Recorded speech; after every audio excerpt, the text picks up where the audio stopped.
السلام علیکم ورحمۃ اللہ وبرکاتہ۔ اعوذ باللہ السمیع العلیم من الشیطان الرجیم من ہمزہ ونفخہ ونفثہ۔ بسم اللہ الرحمن الرحیم۔ والذین لا یشہدون الزور واذا مروا باللغو مروا کراما والذین اذا ذکروا بآیات ربہم لم یخروا علیہا صما وعمیانا۔ اور رحمان کے بندے وہ لوگ ہیں جو جھوٹی گواہی نہیں دیتے ہیں، جھوٹی شہادت نہیں دیتے ہیں، اور جب لغو بات کے پاس سے گزرتے ہیں تو عزت و وقار کے ساتھ وہاں سے گزر جاتے ہیں۔ اور وہ لوگ ہیں کہ جب ان کے سامنے ان کے رب کی آیات کا ذکر کیا جاتا ہے، اس کے ذریعے سے اس کی نصیحت کی جاتی ہے تو وہ اس پر اندھے بہرے بن کر کے گر نہیں پڑتے ہیں۔ محترم سامعین کرام، سورۃ الفرقان سورہ نمبر 25 اور اسی سورت سے آیت نمبر 72-73 یعنی 72 اور 73 یہ دو آیات ابھی آپ کے سامنے تلاوت کی گئی ہیں۔ بفضل اللہ، بعون اللہ، بتوفیق اللہ، دونوں آیتوں کا ترجمہ بھی آپ تمام کی خدمت میں پیش کیا گیا ہے۔ سلسلہ لگاتار چل رہا ہے۔ جو رحمان کے بندے ہیں، جو عباد الرحمان ہیں، ان کے صفات کا ذکر اللہ تبارک و تعالیٰ کنٹینیو بیان فرما رہا ہے، اور یقیناً ان باتوں کے اندر مومنوں کے لیے، مسلمانوں کے لیے، انسانوں کے لیے بڑی نصیحتیں ہیں۔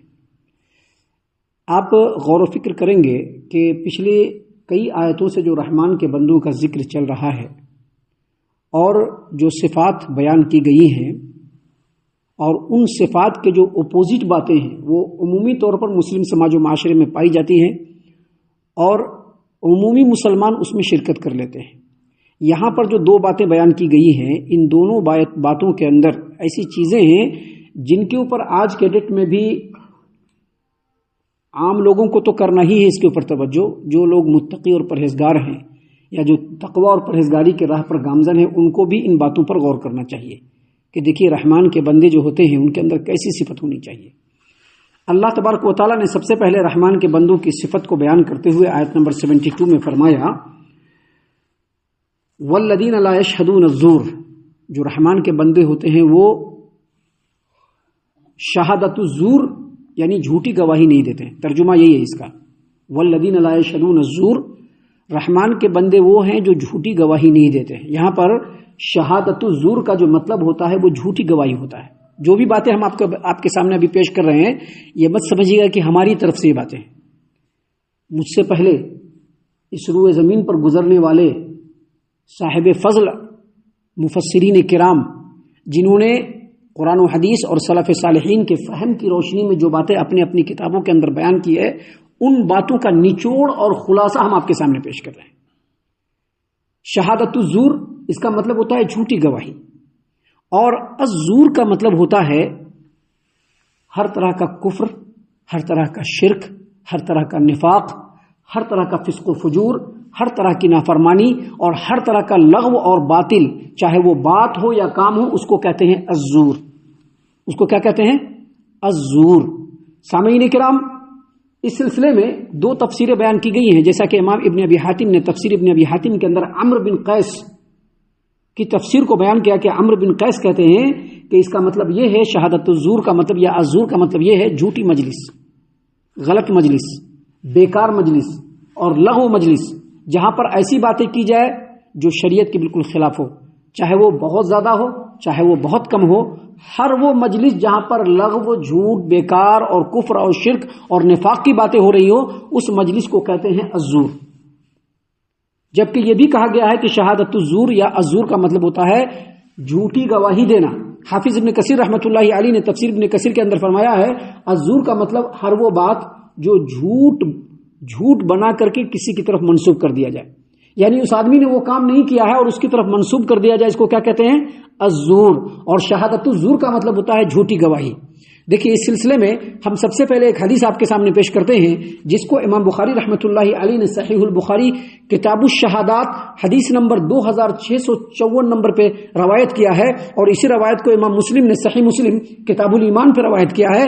نبی کریم صلی اللہ علیہ وسلم ایک مرتبہ صحابہ کرام کی مجلس میں بیٹھے ہوئے تھے اور کہا الا انبئکم باکبر الکبائر، لوگو کیا میں تمہارے سامنے بڑے بڑے گناہوں کے بارے میں بیان نہ کر دوں، تم کو آگاہ نہ کر دوں، تم کو خبردار نہ کر دوں؟ صحابہ کرام نے کہا کہ ضرور کیجیے۔ کہا الشرک باللہ وعقوق الوالدین، اللہ تبارک و تعالیٰ کے ساتھ کسی کو شریک ٹھہرانا یہ بڑا گناہ ہے، ماں باپ کے ساتھ بدسلوکی کرنا یہ بڑا گناہ ہے۔ نبی کریم صلی اللہ علیہ وسلم سے ٹیک لگا کر کے بیٹھے ہوئے تھے۔ حدیث کے یہ الفاظ ہیں، ابو بکرہ رضی اللہ عنہ جس حدیث کے راوی ہیں وہ یہی بیان کر رہے ہیں کہ نبی کریم صلی اللہ علیہ وسلم سے ٹیک لگا کر کے بیٹھے ہوئے تھے۔ نبی کریم صلی اللہ علیہ وسلم سیدھے بیٹھ گئے الرٹ ہو کر کے اور کہا الا وقول الزور الا وشہادۃ الزور الا وقول الزور الا وشہادۃ الزور الا وقول الزور الا وشہادۃ الزور۔ راوی حدیث ابو بکر رضی اللہ عنہ کہتے ہیں کہ فما زال یکررها حتی لیتہ سکت، نبی کریم صلی اللہ علیہ وسلم یہ بات اس قدر بولنا شروع کر دیے، اس قدر بولنا شروع کر دیے کہ ہم لوگوں نے کہا کہ کاش نبی صلی اللہ علیہ وسلم چپ ہو جاتے۔ تو یہاں پر یہ جو حدیث ہے، اس حدیث کو بیان کرنے کا مقصد اس آیت کریمہ کے اس ٹکڑے کے ضمن میں یہ ہے کہ یہ جو شہادت الزور یا الزور ہے اس کو ہم دو معنوں میں یوز کر سکتے ہیں۔ پہلا معنی یہ ہے کہ جھوٹی گواہی، قرآن کا جو مفہوم ہے وہ اور نبی کریم صلی اللہ علیہ وسلم کے بیان کا جو منشا ہے وہ، ان دونوں کی روشنی میں یہ جو الشہادت الزور ہے یا الزور ہے اس کو ہم دو طرح سے سمجھ سکتے ہیں اور دونوں ہی بالکل برحق ہے۔ پہلا یہ کہ شہادت الزور کا مطلب ہوتا ہے جھوٹی گواہی دینا، اور جھوٹی گواہی دینے کا مطلب ایک یہ بھی ہے کہ کسی کی طرف جھوٹی بات منسوخ کر کے کہیں پر گواہی دے دینا کس نے ایسا کیا حالانکہ اس نے ایسا نہیں کیا ہو، یا نہیں تو شہادت اس انداز میں دینا کہ بات کو گول مول کر کے بنانا، اس انداز میں کرنا کہ اس کا مفہوم تو کچھ اور ہو اور سامنے والے کو یا فیصلہ کرنے والے کو اس کا مفہوم کچھ اور لگے، یا پھر گواہی دے تو گواہی کا ایک حصہ چھپا دے اور دوسرا حصہ لوگوں کے سامنے بیان کر دے یا انصاف کرنے والے کے سامنے بیان کر دے تاکہ ایسا لگے کہ جو بات ہے وہ بالکل معمولی ہے، یا اس انداز میں بات کو بیان کرے کہ بات بہت اہم تھی لوگوں کو لگے کہ معلوم ہے، یا اس انداز میں بیان کرے کہ بات انتہائی معمولی تھی لیکن لوگوں کو کہ دیکھو کتنا خطرناک بات بول دیا۔ یہ ساری باتیں ہماری سماجی معاشرے کے اندر آج کے ڈیٹ میں بالکل کوٹ کوٹ کر کے بڑھا ہوا ہے۔ اللہ تبارک و تعالیٰ نے فرمایا رحمان کے بندے وہ ہیں جو شہادت الزور نہیں کرتے ہیں، جھوٹی گواہی نہیں دیتے ہیں، پہلا معنی۔ اور دوسرا مفہوم اس کا یہ بھی ہے کہ ایسی تمام مجلس جس میں جھوٹ ہو، لغو ہو، بیکار ہو، باطل ہو، فسق و فجور کی باتیں، فور ایگزامپل ابھی ہوا، آپ لوگوں نے دیکھا کیا کیا ہوا، لوگ شرکت بھی کیے، یہ لغو ہے، بیکار ہے۔ جو رحمان کے بندے ہیں وہ اس میں کبھی نہیں جا سکتے، رحمان کے بندے اس جگہ پہ نہیں جا سکتے۔ چار آدمی بیٹھے ہوئے ہیں اور کسی صاحب کی غیبت ہو رہی ہے اور سارے لوگ بیٹھ کر کے سن رہے ہیں، جو رحمان کے بندے ہوں گے وہ کبھی بھی اس میں بیٹھ نہیں سکتے، کبھی نہیں بیٹھ سکتے، رحمان کے بندے اس میں نہیں بیٹھ سکتے ہیں۔ آپ کسی کی غیبت کر رہے ہیں تو بھائی اس کے منہ پر آپ ٹوک دیجئے جا کر کے، تنہائی میں بیٹھیے، ان کو بتائیے کہ آپ ایسا ایسا کر رہے ہیں۔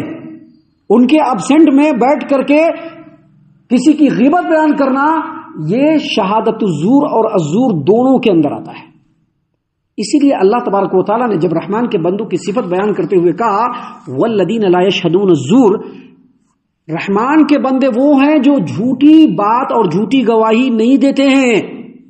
وَإِذَا مَرُّوا بِاللَّغْوِ مَرُّوا كِرَامًا، اور جب ایسے لوگوں کے پاس سے ان کا گزر ہوتا ہے تو عزت و وقار کے ساتھ وہاں سے گزر جاتے ہیں لیکن وہاں پر نہیں بیٹھتے۔ آج کل ہمارے سماج و معاشرے میں ہے ایسا، آپ کسی کی غیبت بیان کرنے کے لیے بیٹھے تو سارے لوگ دلچسپی سے سنیں گے، بڑا مزہ آتا ہے ان کو۔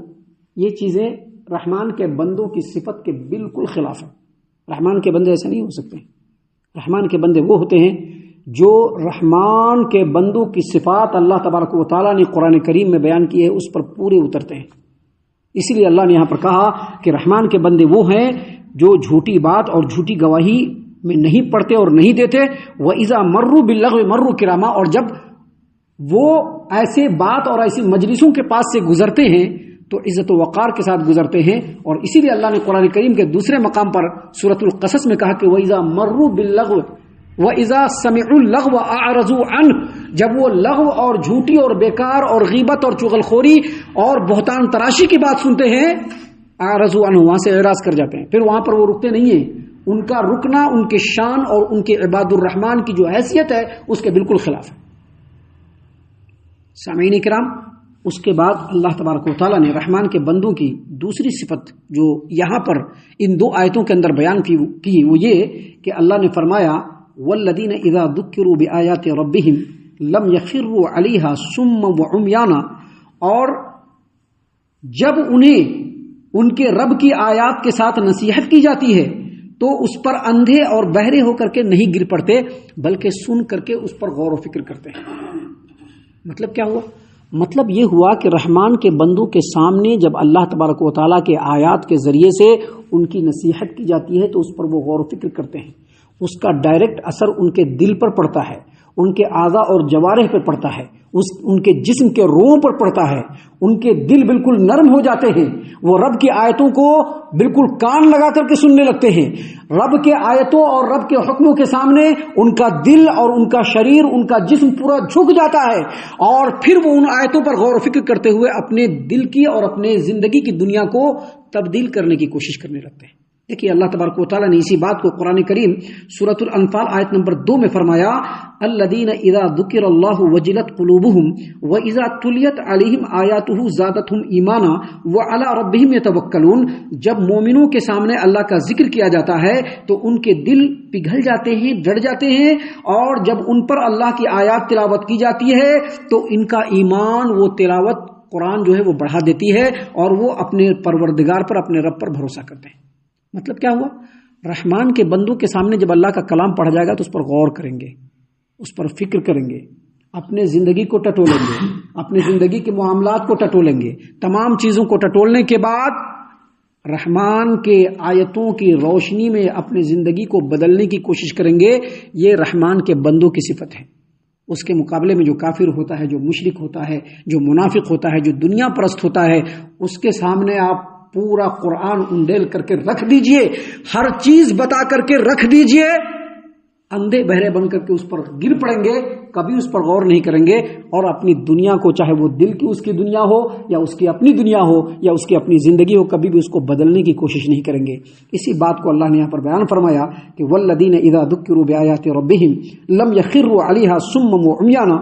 جب ان کے سامنے ان کے رب کی آیات کے ساتھ ان کی نصیحت کی جاتی ہے تو اس پر اندھے بہرے ہو کر کے نہیں گر پڑتے بلکہ غور و فکر کر کے اپنی زندگی کو سدھارنے اور سنوارنے کی کوشش کرتے ہیں. ہم اللہ سے دعا کرتے ہیں کہ اللہ تعالی ہم تمام کو ان تمام باتوں کے اوپر خوب غور و فکر اور تدبر کرنے کے ساتھ ساتھ ان باتوں پر عمل کرنے کی بھی توفیق عنایت فرمائے. آمین. اللہ تعالی ہم تمام کو صحیح معنوں میں پکا سچا مومن مسلمان بنائے، اللہ اور اس کے رسول صلی اللہ علیہ وسلم کی اطاعت و فرما برداری کرنے والا بنائے، صحابہ کرام رضی اللہ عنہم کے طریقے پر چلنے والا بنائے، جنت الفردوس میں جگہ عطا فرمائے. اے اللہ ہم تمام کو جہنم سے پناہ دے. اے رب العالمین ہم تمام کو جہنم سے پناہ دے. اے مالک الملک ہم تمام کو جہنم سے پناہ دے. آمین یا رب العالمین. وما علینا الا البلاغ المبین. تبارك الذي نزل الفرقان على عبده ليكون للعالمين نذيرا.